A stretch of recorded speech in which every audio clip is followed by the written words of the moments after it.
Well, as Britt Hume just laid out, in the 24 hours since our interview with Jeb Bush, much of the political media has obsessed over one answer, ignoring other news that could have a much bigger impact on 2016, including what the governor said about leadership, Common Core, and immigration. Listen. There are very few other options that I can see. The option of self-deportation or making things so harsh is not really, I don't think that's practical. And rounding people up door to door isn't practical either. But a practical solution of getting to fixing the legal system is also allowing for a path to legalized status. Not necessarily citizenship. Common Core means a lot of things to different people, so they could be right based on what's in front of them. I respect people having a view, but the simple fact is we need higher standards. They need to be state-driven. The federal government should play no role in this, either in the creation of standards, content, or curriculum. That's what I believe. If I show my heart, show that I care about people, show my passion for the things that need to get fixed, show my leadership style, because this isn't like running for the Senate, you know, where you can just vote for me and, you know, kind of the words just go into the ether because you know nothing's going to happen. Earlier, I spoke with Senator Ted Cruz, the first Republican to enter the 2016 race for president. Senator, good to see you tonight. So what did you think of the Jeb Bush interview? Well, Megyn, it's great to be with you. It's always great to join you. You know, look, I'm a fan of Jeb Bush. I'll give him credit for candor and consistency. He is running based on his views. His views are different from that of an awful lot of Republican primary voters, but he's honest about it. And I think we're going to have a clear, straight-up debate about what's the right direction for the Republican Party to go and what's the right direction for the country to go. What about that? Because in looking at the records, most of the candidates have little nits that they can be hit with on, you know, position changes. You actually don't have many, and I'll say that because I've looked at your record pretty closely. And Jeb Bush doesn't, because he stands by, you know, even the most controversial things. Do you believe he deserves credit for that?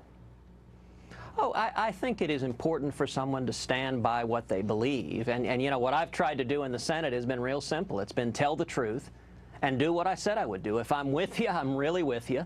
And if I'm not with you, I'm really not with you. And I think people respect that. Obviously, we spent a lot of time on immigration and Common Core, which are the two big issues probably for him, as he acknowledges, with some in the GOP base. On the subject of immigration, which you've been passionate about yourself, what he said to me was, I pressed him, for example, on you know, when you were governor of Florida, you supported in-state tuition rates for the children of illegal immigrants. And he said, look, what are you going to do with a kid who happens to be here illegally thanks to his parents, who is valedictorian of his high school and can't go to college without that rate? You're going to say no? And the way he put it to me was, there's a point at which we are over the line. You have to show those kids some respect. What's your answer to that? Well, you know, there are an awful lot of candidates in the 2016 field who have supported amnesty or who've gone back and forth on the issue. My position has been consistent and clear. I think amnesty's wrong. But this isn't amnesty exactly. This is a different thing. It's a benefit for an illegal immigrant child, so it's maybe a little less controversial than amnesty, but it's still controversial. Well, but if you grant in-state tuition to students who are here illegally, that comes at the expense of American citizens, or it comes at the expense of legal immigrants who follow the rules to come here. You know, there's a finite number of slots and a finite number of dollars. And, you know, often the people that get left behind in this immigration debate are legal immigrants, or people like my dad, who in 1957 fled Cuba. He came on a student visa, came here legally. And I think most American people outside of Washington agree that we need to secure the borders, we need to stop illegal immigration, that amnesty's wrong. He says that too. But that amnesty's wrong, and this is where, you know, I disagree with the many 2016 candidates who have embraced a pathway to citizenship. Common Core, he's going to stand on that and defend that as raising American standards in education. You see it a bit differently. I do. I believe we should repeal every single word of Common Core. And the reason is simple. I think education is far too important for it to be governed by unelected bureaucrats in Washington. It should be at the state level, or even better, at the local level. But it is. The response to that is that that governors got together to push this through. But Megyn, that's not how it works. The Obama administration has used race-to-the-top money, federal money, to force states to adopt Common Core standards. But can't they bail out if they don't want to be a part of it? Well, sure, they can, but there are a lot of dollars connected to it. And the federal government, it's sort of like the drug dealer that goes to the junior high and gets a kid hooked by saying, just try it once.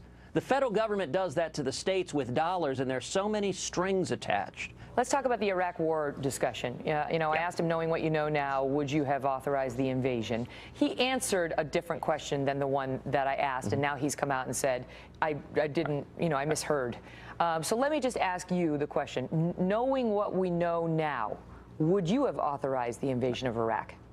Of course not. I mean, the entire predicate of the war against Iraq was the intelligence that showed they had weapons of mass destruction and that there was a real risk they might use them. Now, I would note there was a bipartisan consensus. Both Republicans and Democrats, looking at that intelligence, concluded it was a real threat.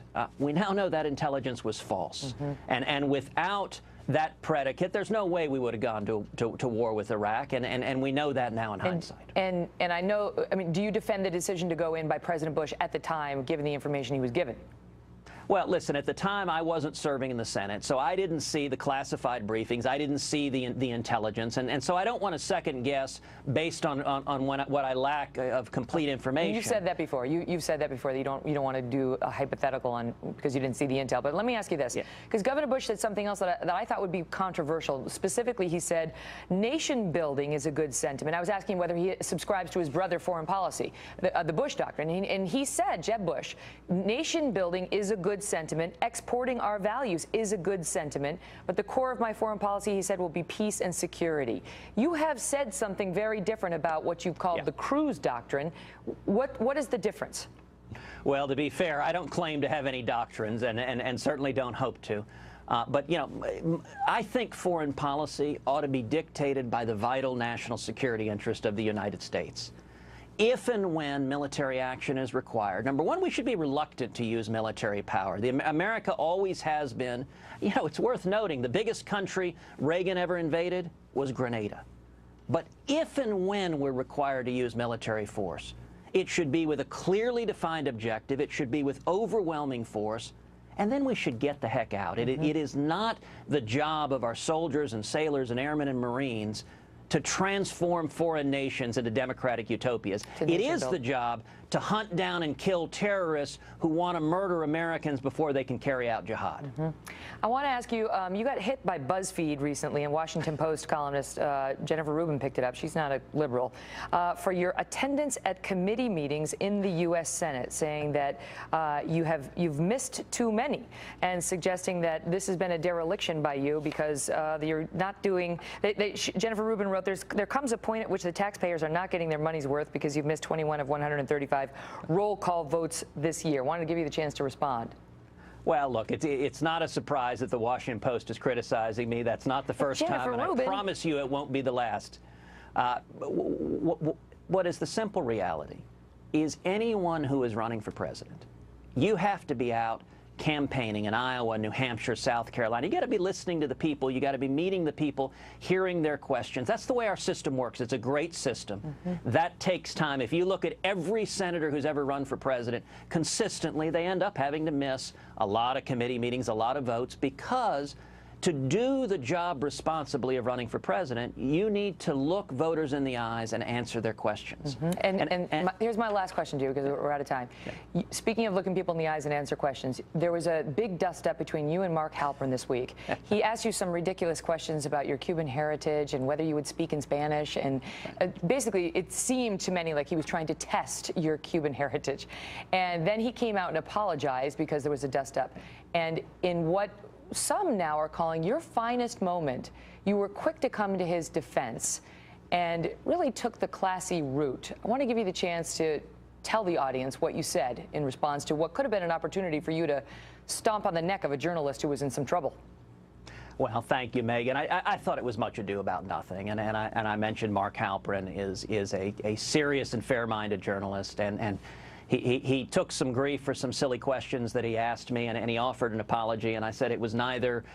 It wasn't needed because offense wasn't taken, and I don't think it was intended. But I certainly appreciated the apology, and I am proud of my Cuban heritage. I'm proud of my father's journey from oppression to freedom. I'm proud of my Irish-Italian heritage. And I'll tell you, Megyn, if you care sometime, Heidi and I will have you over to the house, and I'll let my dad fix some picadillo and Cuban flan, and you can test the food we put on the table. Well, I'm going to test you on the Italian then. Arrivederci, Senator Cruz. It's great to see you. Ciao.